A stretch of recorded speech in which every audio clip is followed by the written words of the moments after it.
shows it's locked. Yeah. So when it's locked, you can't turn it on or off. You have to unscrew it and go into the menu. Those ones are locked. And might as well just do it for all of them now.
It's fine.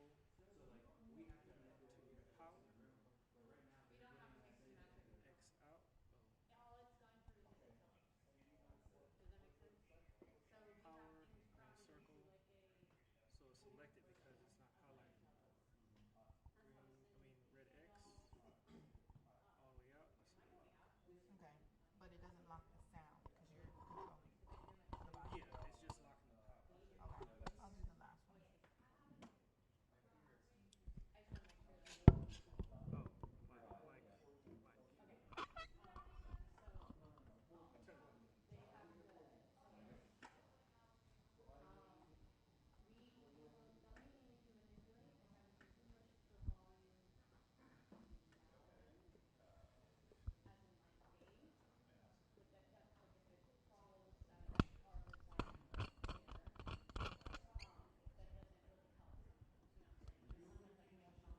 Period. All right.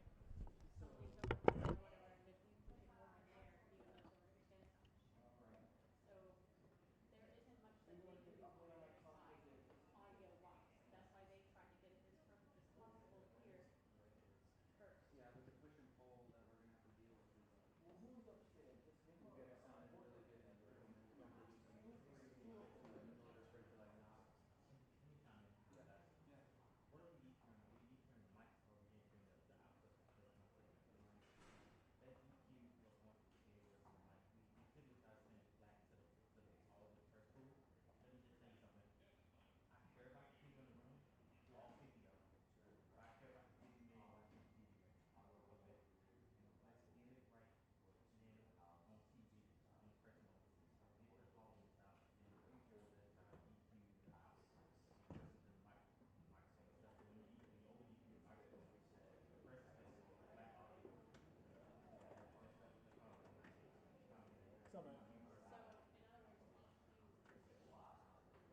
Yeah. Thanks for everything. I think we got some time, right? Professional. We want to send them at least, if we want to send them Kevin. one of the mics is flat. Anthony. God damn. Anthony. Joint show. Anthony's gonna be beside you. Okay, cool. I want him to get the experience of doing next to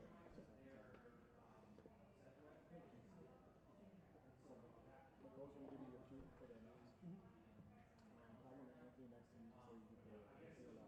You're gonna be playing the right place behind you. Okay, cool. Nicole will be over in there to give you your cue. Alright, cool.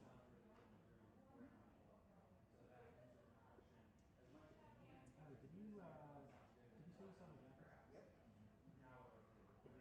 This same microphone, I just thought it takes like the microphone is like this. So if we can do that real fast, let's try to get it. Okay, ready? And now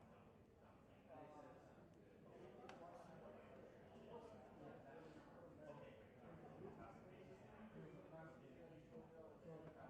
Okay, great. This one's not yours in the back? That's the What? No, Jackets? what jacket? What's up, bro? Oh, I think it's the one I folded up out there on the floor. it's probably out there. Whatever.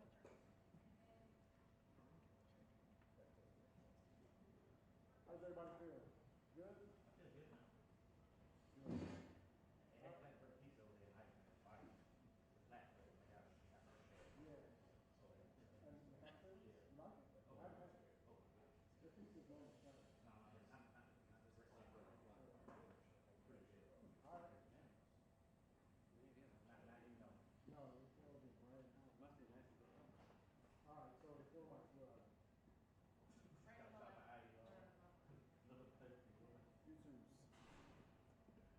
Go with me.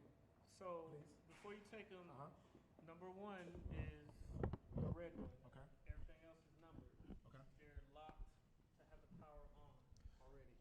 So, do you have a specific side that you want 1 and 2 and 3 and 4 to be on?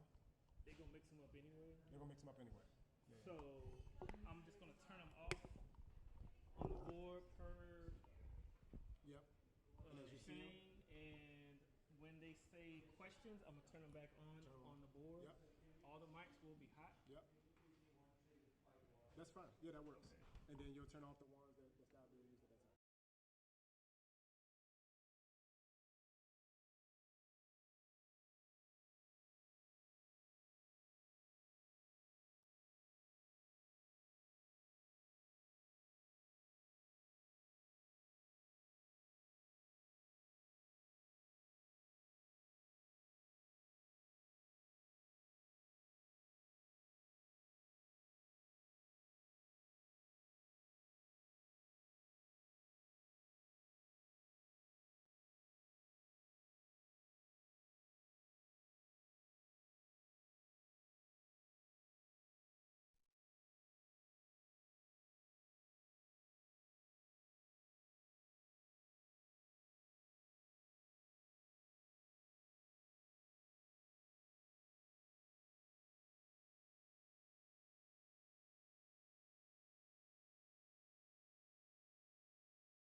Check 1 2. Check 1 2.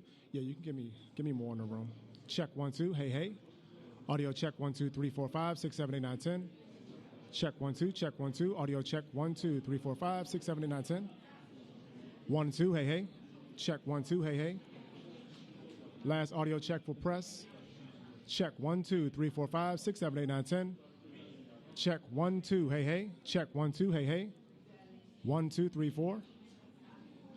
Have you given me more? Check 1 2 3 4 5 6 7 8 9 10.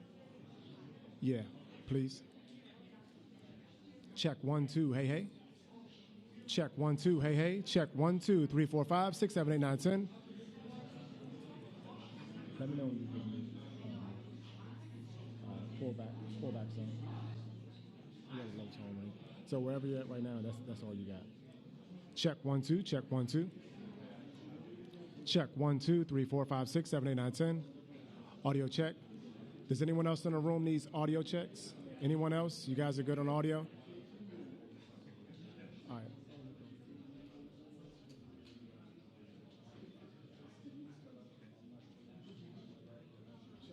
Check 1 2 3 4 5 6. Check 1 2. Hey hey. Check 1 2 3 4 5 6. Check 1 2. Hey hey. Audio check 1 2 3 4 5 6 7 8 9 10.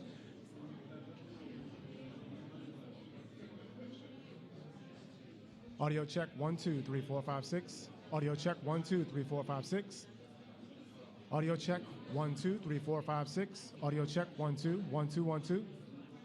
Hey hey. Audio check 1 2 1 2. All right. Check 1 2.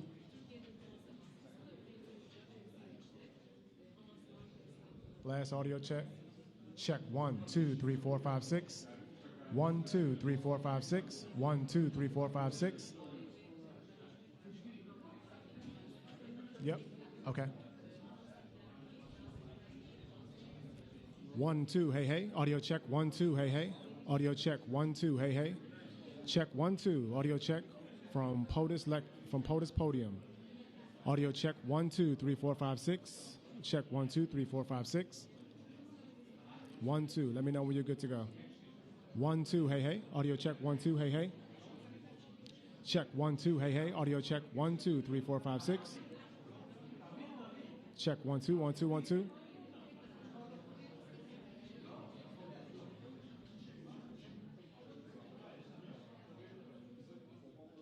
Okay. Check 1 2. All right.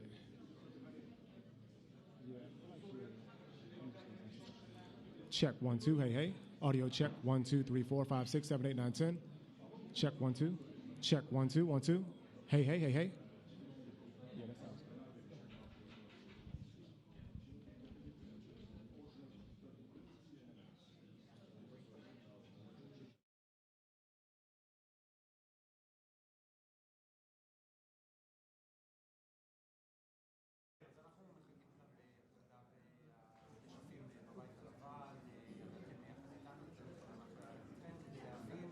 מה באמת יגידו נשיא הנשיא דונלד טראמפ וראש הממשלה בנימין נתניהו על זה כבר דנו או רק כוונות. לפחות לפי מה שאני שומע, לא נשמע פה בזמן הקרוב על הכרזה על הסכם בלתם דורש לאחר מכן כל משא ומתן והבנות עם חמאס, אבל כן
אמרתי את זה ונתתי התחייבות לנשיא טראמפ.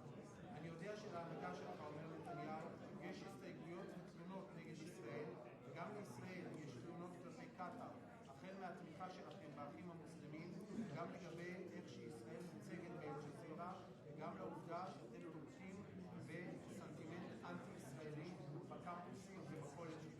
אני מברך, מקדם בברכה את הרעיון של הנשיא להקים קבוצה תלת-ראשית שתתייחס לטענות ההדדיות שלנו, לתלונות ההדדיות שיש לישראל ויש לקטאר. זה נוסח הדברים שאמר ראש הממשלה בתוך חדר הזמזל בשיחת הטלפון.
for a smartphone.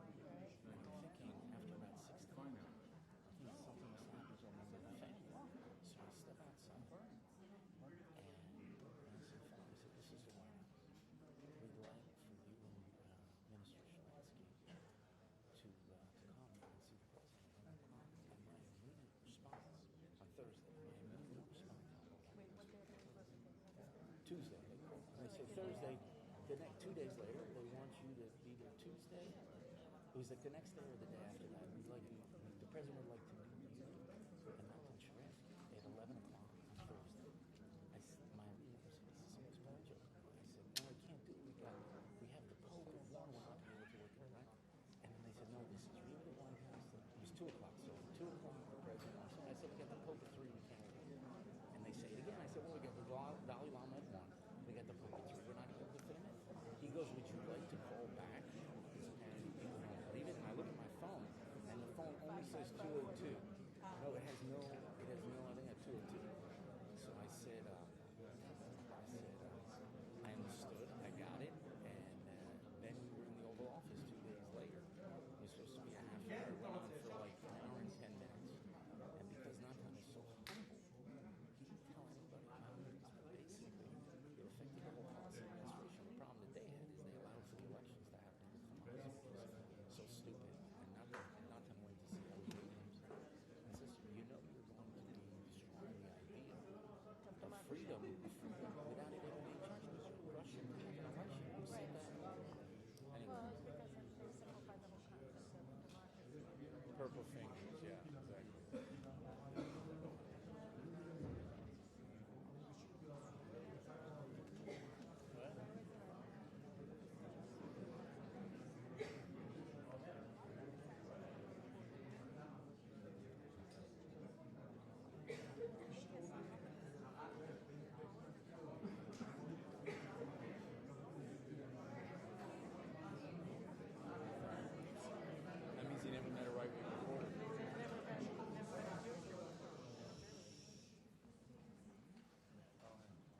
Ladies and gentlemen, the President of the United States and the Prime Minister of the State of Israel.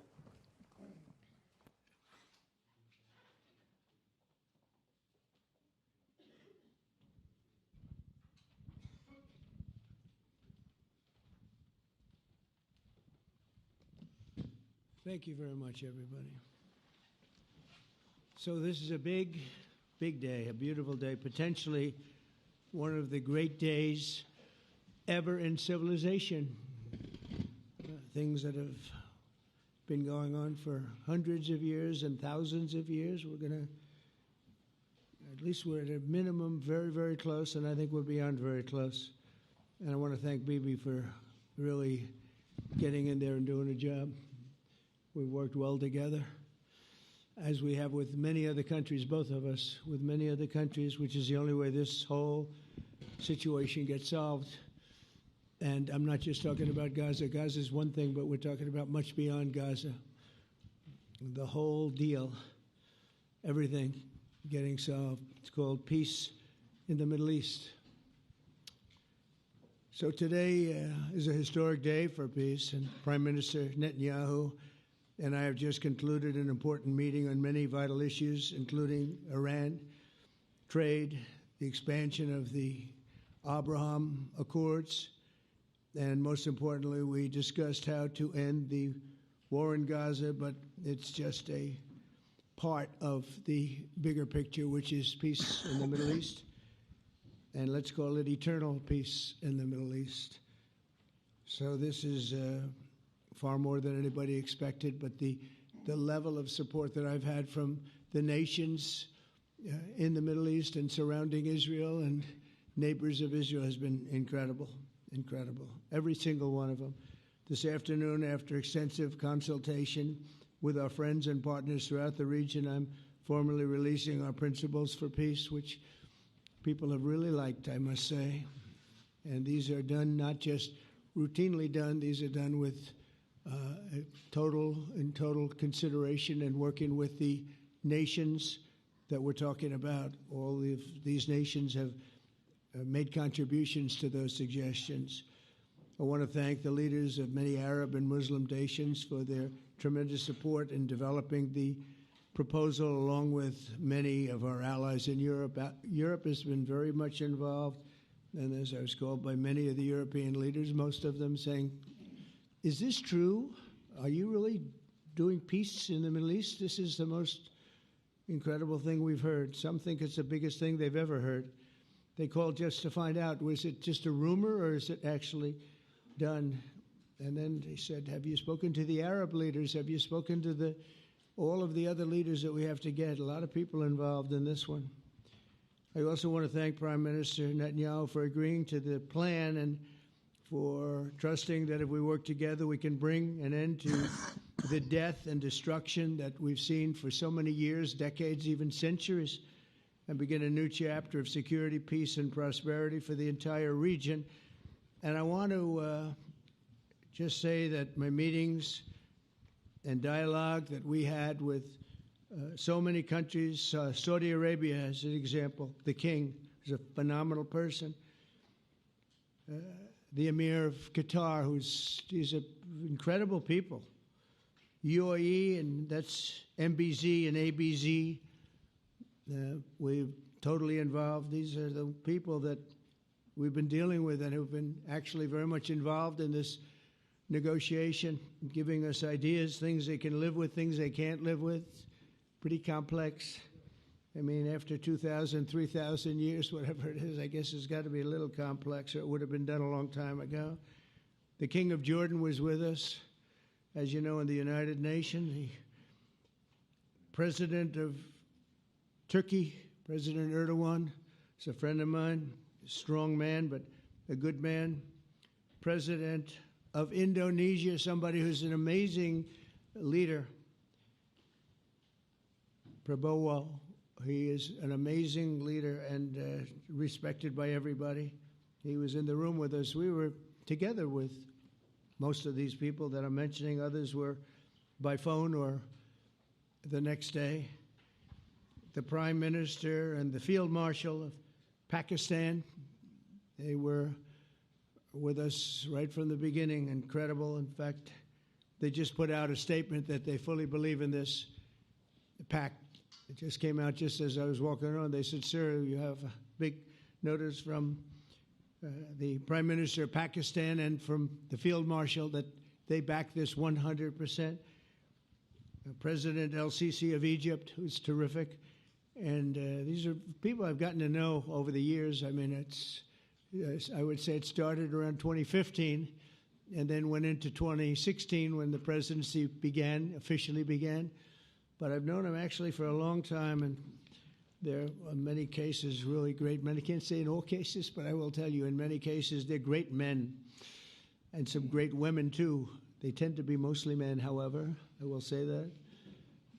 But if accepted by Hamas, this proposal calls for the release of all remaining hostages immediately, but in no case more than 72 hours.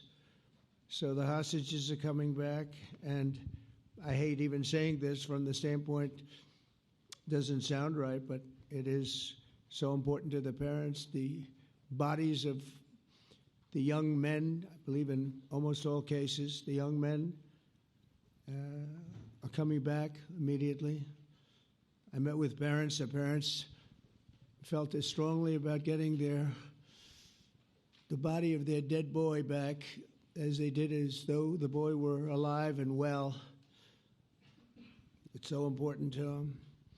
And it means the immediate end to the war itself, not just Gaza. It's the war itself. Under the plan, Arab and Muslim countries have committed, and in writing in many cases, but I actually would take their word for it. The people I mentioned, I'd take their word for it, to demilitarize Gaza, and that's quickly.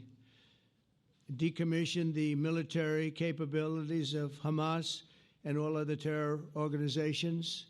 Do that immediately. And we're relying on the countries that I named and others to deal with Hamas.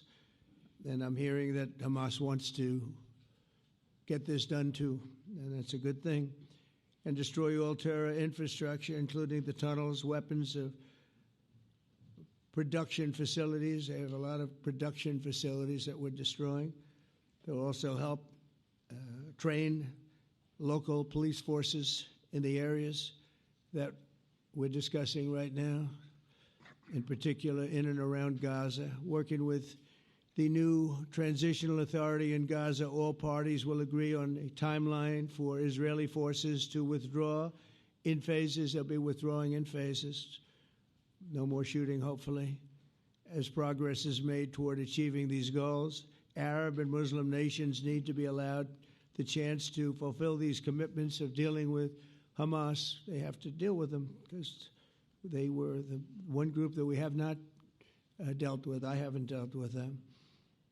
But the Arab countries are going to, and Muslim countries are going to be dealing with Hamas, and I believe they've already been there. I think they probably have an understanding, and they haven't maybe mentioned that, but I would imagine they do. Otherwise, they wouldn't have gone as far as they've gone.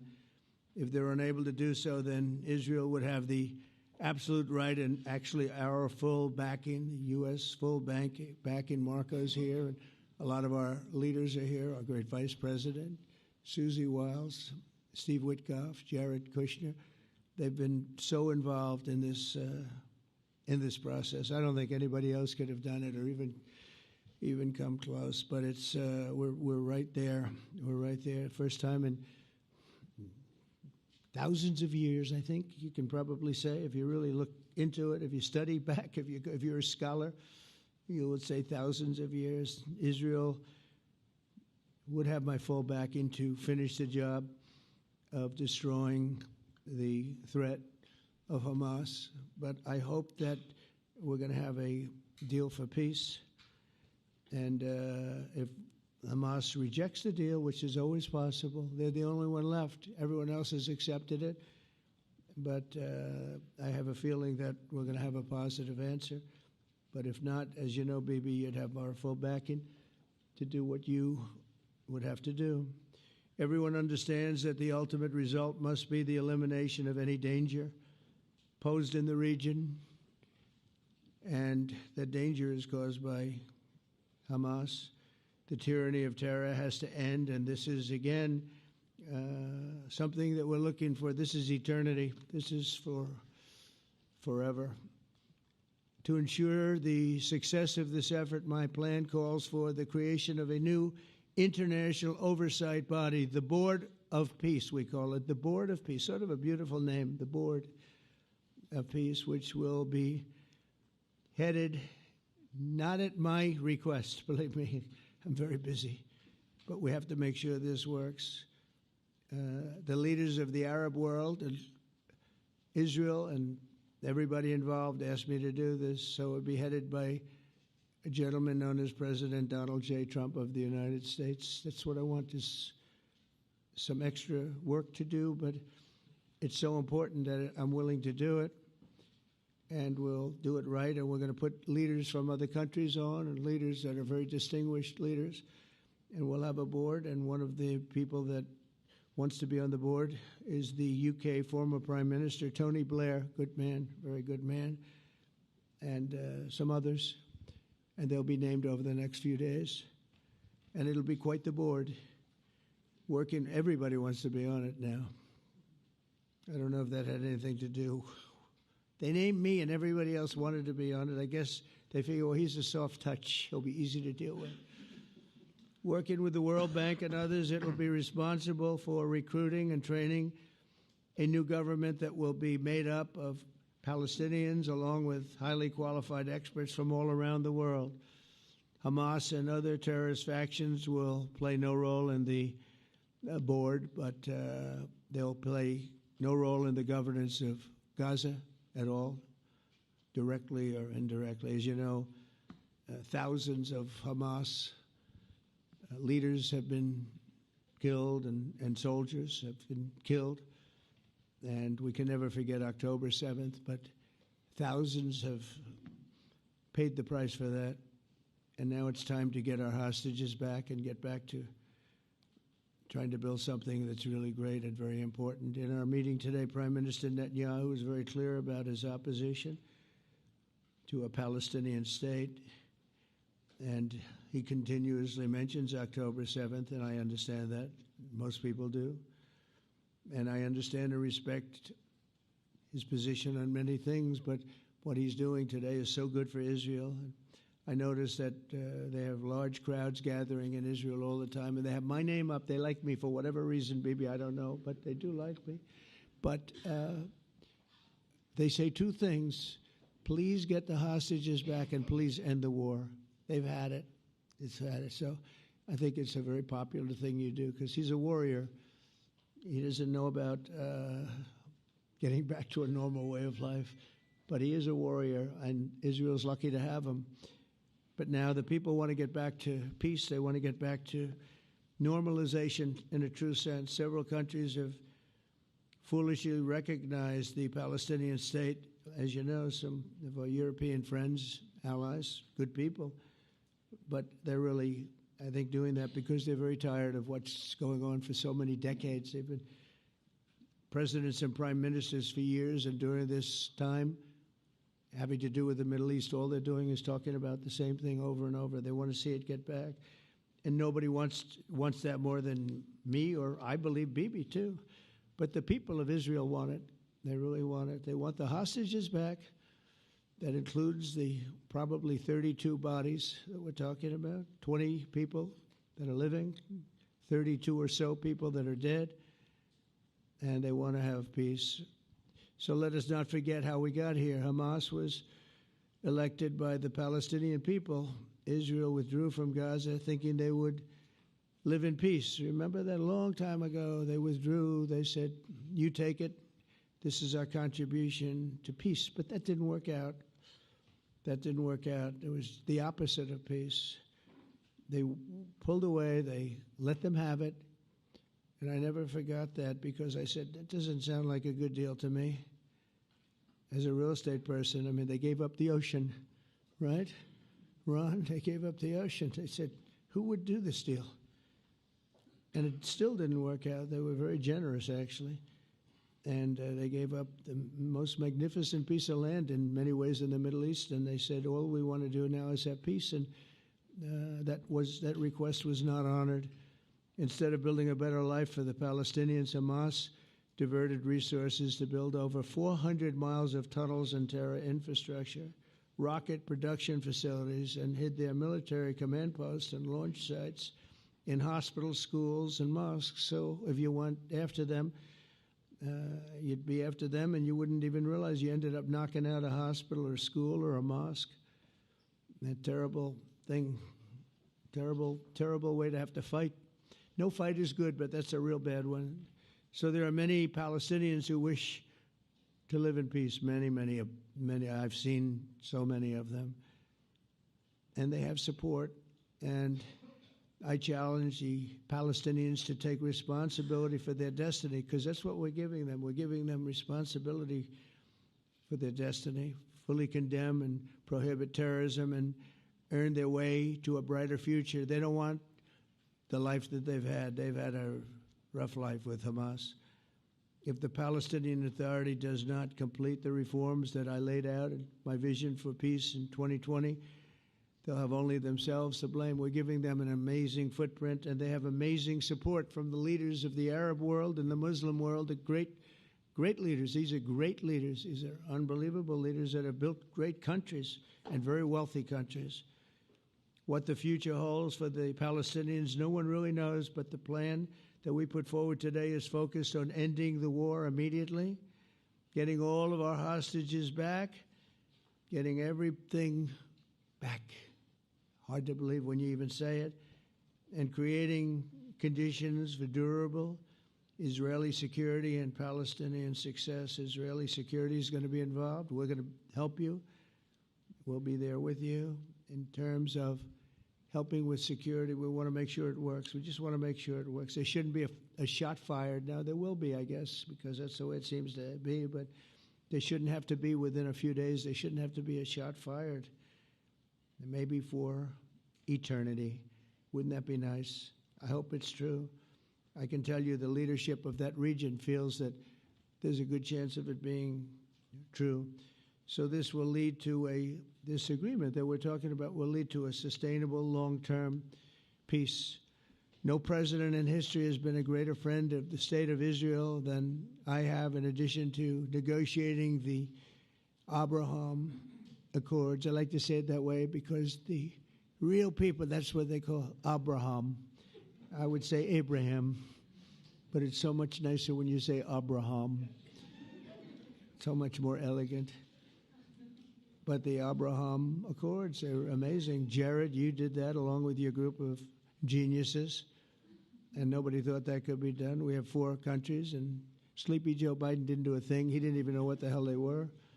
He should have had them fold up. But I think this will also lead to packing them. And who knows, maybe even Iran can get in there. I hope. We hope we're going to be able to get along with Iran. I think they're going to be open to it. I really believe that. But they could be a member. I long ago said, I'll bet you at some point Iran will be a member of the Accords. And little did I realize it was going to take this turn. That was some turn we did with the B-2s. But I think they might very well be there because it's a great thing for them economically. I recognize the eternal capital of Israel. I opened the American embassy in Jerusalem. That was something that everyone said would never be done, could never be done.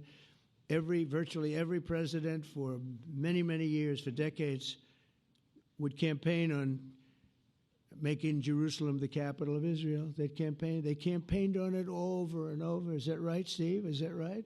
Everyone, and when they got to it, and I understand why now, because it was so. When I got to office, I campaigned on it too. I said, we're going to make it. And then I'd get calls from the leaders of various countries saying, please don't do it. Please don't do it. It'll end the whole world. Please don't do it. And finally, I just didn't say anything, and I did it. People were calling me before I did it because they heard I was going to do it. And leaders of countries were calling me. And I think it was on a Thursday that I did it. And they'd call me Monday, Tuesday, Wednesday, 3-4 times a day, and I said, tell them I'll call them back on Friday. And I announced it on Thursday, and I called them back, the biggest people in the world, and they said, "You've done it." I said, "Done what?" "You've made the capital of Israel, Jerusalem, and we wanted to talk yet." I wish you called me a little sooner. Maybe I could have done something about it. So that was a lot easier than getting into an argument, because I knew what they were calling about. And you know what? It turned out to be amazing. Everybody thought it was going to lead to the end of the world, right? The end of the world, Ron, that's what they said. It didn't lead to anything. It just led to something that I promised, and something that was very, very popular for Jewish people and a lot of other people, too. I recognize Israeli sovereignty over the Golan Heights, and I cut taxpayer funding to the corrupt United Nations Relief and Works Agency. And United Nations was interesting because, as you know, a few days ago they introduced me. Ladies and gentlemen, the President of the United States. I'm looking at my teleprompter, and the thing was dead, stone cold, dead. The thing's up here. I have a long, beautiful speech to make. I'm back 30 feet back, and I'm saying, they're introducing me. There's nothing on my teleprompter. So, but I made a speech. I actually got good marks. You think Biden could have done that? I don't think so. I don't think he could have done that. I don't think too many people could have done it. But actually, it was actually more of a speech from my heart, if you want to know the truth. I think it was maybe better in certain ways because it was from the heart. It has to be from the heart. Otherwise, you're in big trouble. But I cut taxpayer funding for that very corrupt United Nations Relief and Works Agency, and nobody thought that would be done, and withdrew from the horrible Iran nuclear deal that was imposed upon Israel by Barack Hussein Obama and Biden. And I don't think Biden knew anything about it, though. I don't think he knows anything about it now, actually, if you ask him. He'd say, "What is that?" And we obliterated Iran's nuclear enrichment capacity, making it impossible for them to have a nuclear weapon, which they would have had probably in about 2 months from that. But I've never asked Israel to compromise its security, but we had big, strong talk. Nobody's been better to Israel. No president's been better to Israel than Donald Trump. But we had a long, strong talk, Bibi and I, and he understands it's time. It's time. History has shown. And the people of Israel want it. And the people of the Middle East want it. The people of enemies of Israel want it. But they don't have really too many enemies right now. And you know what? Many countries have gained great respect for Israel, for the way they fight, for the job they do, including me. I had respect anyway, but they gained respect. History has shown us that those who have relations with Israel have thrived, while those who have devoted resources and attention toward the destruction and even annihilation of Israel have languished. They haven't done well. Israel is not going anywhere. They're going to coexist with other people and countries in the region, from Syria to Lebanon to Saudi Arabia. The promise of a new Middle East is so clearly within our reach. This is the closest we've ever come to real peace, not fake peace, not political fool's peace. If we can get this difficult problem solved, the opportunities for all within that vast region of this world, it's a vast region, it's unlimited. The Abraham Accords show that all countries are better off when they communicate and work together and embrace new opportunities. I hope Jared and Steve and Susie and Marco and JD, we have great people. I hope you guys are going to work very hard to get these other countries in, because now they have no excuse. There's no longer an excuse. They were somewhere hesitant. And I tell you, the 4 countries that went in, I give them tremendous credit, and it's worked out incredibly well for them.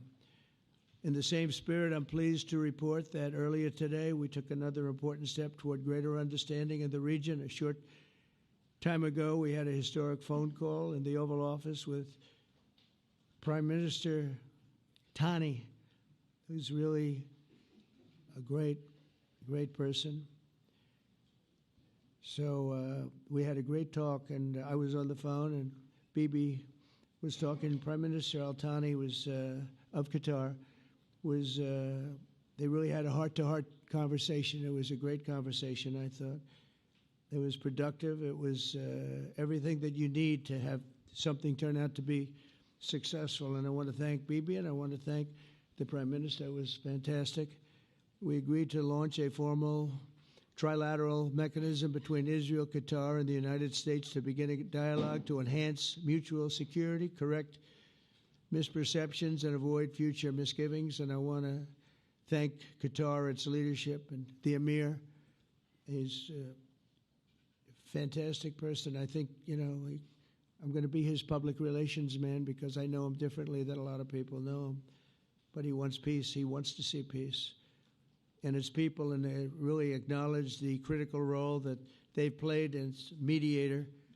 And again, we're not quite finished. We have to get Hamas, but I think they're going to be able to do that. So now it's time for Hamas to accept the terms of the plan that we've put forward today. And again, this is a different Hamas than we were dealing with because I guess over 20,000 have been killed. Their leadership has been killed 3 times over.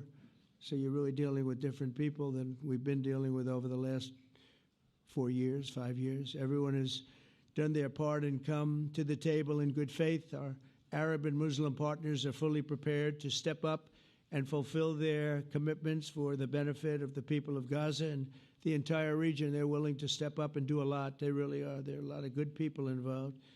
Everybody who wants to see an end to the violence and destruction should be united in calling for Hamas to accept the extremely fair proposal so that we can end the war and get us back our hostages right now and have everlasting peace. And I look forward to having relationships with everyone. As the chairman of the board, I'll be involved, and we'll have meetings with some very smart people that'll be working over there to make sure that we haven't just been wasting time with an agreement that doesn't get done. The task of building peace will not be easy. There are some of the hardest problems in the world to solve, and that's why it's been going on for so many centuries. But too many lives are at stake not to try, and this was more than a try. I mean, I think this is something that gets done when you have virtually every country, and these are powerful, powerful countries that have a lot of money, and the money can make things happen. A lot of countries try, and they don't have any money. These are very rich countries that can make things happen. So together we'll forge a much safer and more hopeful future for everybody, including Israel. And I want to thank Prime Minister Netanyahu for his partnership. And I want to thank all of the leaders, the kings and the emirs and the presidents and prime ministers, people I mentioned. And they've been absolutely fantastic to work with. And it's just happened very quickly. It's happened from a couple of weeks before I had a couple of meetings, but a couple of weeks before we went to the United Nations, and we had some incredible meetings. It all came to place. It all took place, and everybody wanted to be a part of it. I don't have anybody that's saying we don't want anything to do with it. It's just the opposite. And I'll tell you, a year ago, I don't think we would have had this kind of participation, Mr. VP, right? I don't think we would have had. It's been amazing. The participation was 100%. Everybody wants to be a part of it. And everybody, those very strong countries, everybody wants it to work. So, Bibi, congratulations on this. I think this will be your crowning achievement, frankly. If this all works out, we think it will. It's going to be your crowning achievement. And I want to thank you very much for being here. Thank you. Please. Thank you. Thank you. Mr. President, first I want to thank you for graciously hosting me once again in the White House. And second, I want to thank you for your friendship and for your leadership. From Jerusalem to Tehran, from the Golan Heights to Gaza, you've proven time and again what I've said many times. You are the greatest friend that Israel has ever had in the White House.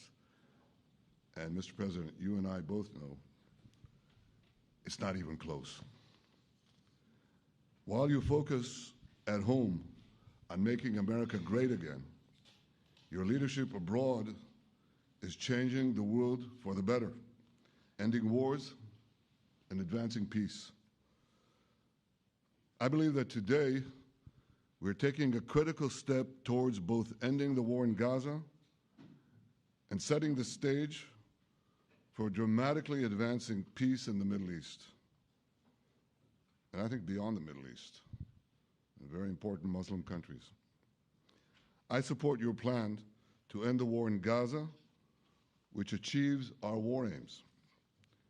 It will bring back to Israel all our hostages, dismantle Hamas's military capabilities, end its political rule, and ensure that Gaza never again poses a threat to Israel. We would not have achieved this turning point without the courage and sacrifice of our incredibly brave soldiers. They fight like lions to defend the people of Israel, and they serve on the front line in the war between civilization and barbarism. Mr. President, when our two countries stand shoulder to shoulder, we achieve the impossible. Just a few months ago, in Operation Rising Lion and Operation Midnight Hammer, we struck a decisive blow against Iran's nuclear and ballistic missile program. Your bold decision to send those B-2s made the region safer and the world safer. Now, under your leadership, we're taking the next step to win the war and expand the peace. Your plan is consistent with the 5 principles my government set for the end of the war and the day after Hamas. Everybody asks, what is your plan for the day after Hamas? Here's our plan. Pass it in the cabinet. All our hostages, both those who are alive and those who died, all of them will return home immediately. Hamas will be disarmed. Gaza will be demilitarized. Israel will retain security responsibility, including a security perimeter for the foreseeable future. And lastly, Gaza will have a peaceful civilian administration that is run neither by Hamas nor by the Palestinian Authority. If Hamas agrees to your plan, Mr. President, the first step will be a modest withdrawal, followed by the release of all our hostages within 72 hours. The next step will be the establishment of an international body charged with fully disarming Hamas and demilitarizing Gaza. I appreciate your willingness to lead the body, Mr. President. I really appreciate it because you have a lot of things to do, and this is important.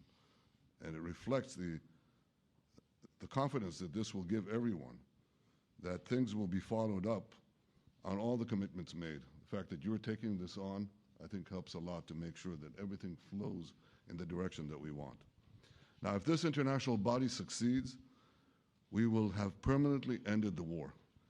Israel will conduct further withdrawals linked to the extent of disarmament and demilitarization, but will remain in the security perimeter for the foreseeable future.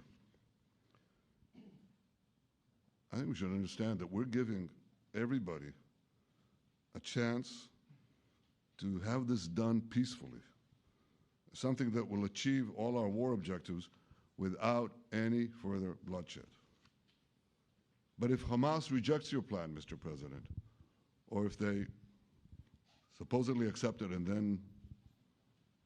then basically do everything to counter it, then Israel will finish the job by itself.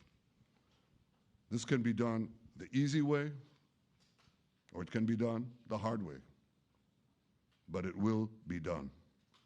We prefer the easy way, but it has to be done. All these goals must be achieved because we didn't fight this horrible fight, sacrifice the finest of our young men to have Hamas stay in Gaza and threaten us again and again and again with these horrific massacres. Mr. President, I was encouraged by your clear statement at the UN against the recognition of a Palestinian state.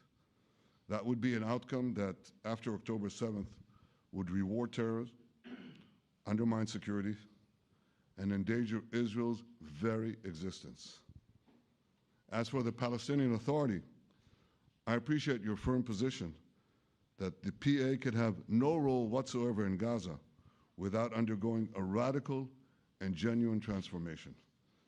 In your 2020 peace plan, which you mentioned just now, you made clear what that transformation requires. It's not lip service. It's not checking a box. It's a fundamental, genuine, and enduring transformation. And that means ending pay to slay, changing the poisonous textbooks that teach hatred to Jews, to Palestinian children, stopping incitement in the media, ending lawfare against Israel at the ICC, the ICJ, recognizing the Jewish state, and many, many other reforms. It won't come as a surprise to you that the vast majority of Israelis have no faith that the PA Leopard will change its spots. But rather than wait for this miraculous transformation, your plan provides a practical and realistic path forward for Gaza in the coming years, in which Gaza will be administered neither by Hamas nor the Palestinian Authority, but by those committed to a genuine peace with Israel. I think this can be not only a new beginning for Gaza, I think it can be a new beginning for the entire region. Under your leadership, we can re-energize, well, I've got to contribute my own, we can re-energize the Abraham Accords. That's what it's called in the original Hebrew, Abraham. Abraham is fine, Abraham, however you want to call it. Under your leadership, Mr. President, we can re-energize the Abraham Accords that we forged 5 years ago. We can expand them to many more Arab and Muslim nations that choose moderation over extremism. I think there's an opportunity here. It's not going to be easy. It's tough going. But I think if we succeed, you're absolutely right.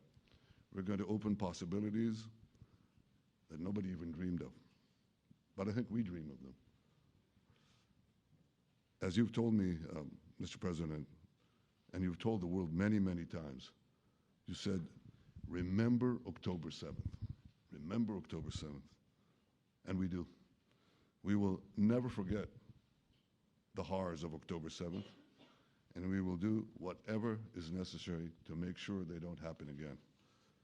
Since October 7th, Israel's enemies have learned a hard truth. Those who attack us pay a heavy price, but those who partner with us advance progress and security for their peoples. President Trump just said it. It's also in the Bible. It says, those who will bless you will be blessed, and those who will curse you will be cursed. And that's actually what is happening. We want the blessings. I think we've done a lot in the past 2 years to end the curse. We're not finished, but we've done a lot. And we've done a lot together to end the curse. I want to thank your entire team for their efforts to get to this point. I especially want to thank Steve Witkoff and Jared Kushner for their indefatigable work to bring Israel and Arab states in the region closer together. I am deeply grateful to both of them for their work. We had a phone call today just to make it clear. I said to the Prime Minister of Qatar, Israel was targeting terrorists, wasn't targeting Qatar. And of course, we regretted the loss of the Qatari citizen. It wasn't our target. And I very much appreciate President Trump's proposal to have a trilateral body, the United States, Israel, and Qatar, to work out respective grievances. There are quite a few. But if we could try to mitigate them or put it on a different footing, I think that'll be good for everyone. Above all the people, the fine team, and many helpers who've done this, I want to thank you, Mr. President.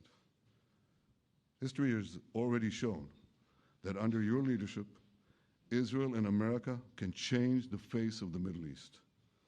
And today I'm hopeful that your plan to end the war in Gaza will do so again and do so soon. It will free our hostages, end Hamas's tyranny in Gaza, and enable a more secure and prosperous future for the peoples of our region. Thank you, Mr. President. May God bless America. May God bless Israel. May God bless the indispensable alliance between our countries. And may I add in Hebrew, G'mal Chatima Tova, may we all be inscribed in the book of life. Thank you. Thank you very much, Bibi. So I think while we wait for these documents to be signed and get everybody in line, I think it maybe is not really appropriate to take questions. I'm meeting with, as you know, a couple of Democrats in a little while about the country, about keeping our country open. They're going to have to do some things because their ideas are not very good ones. They're very bad for our country. So we'll see how that works out. But this is something that was really historic today. This was something that was amazing. I think, Bibi, I mean, depending on you, I think while we're waiting for signatures and waiting for approvals from a lot of different countries that are involved in this, we probably shouldn't take questions? Or would you like to take a question or two from perhaps a friendly Israeli reporter, if there's such a thing? That's a very, very tough proposition. But I would think, Mr. President, that I would go by your instinct that this is, we'll have enough time for questions. Let's settle the issue first, I think. No, Thank you very much, everybody. Thank you.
Unhook me. This one? It's too red. God bless you, Corey. There you go.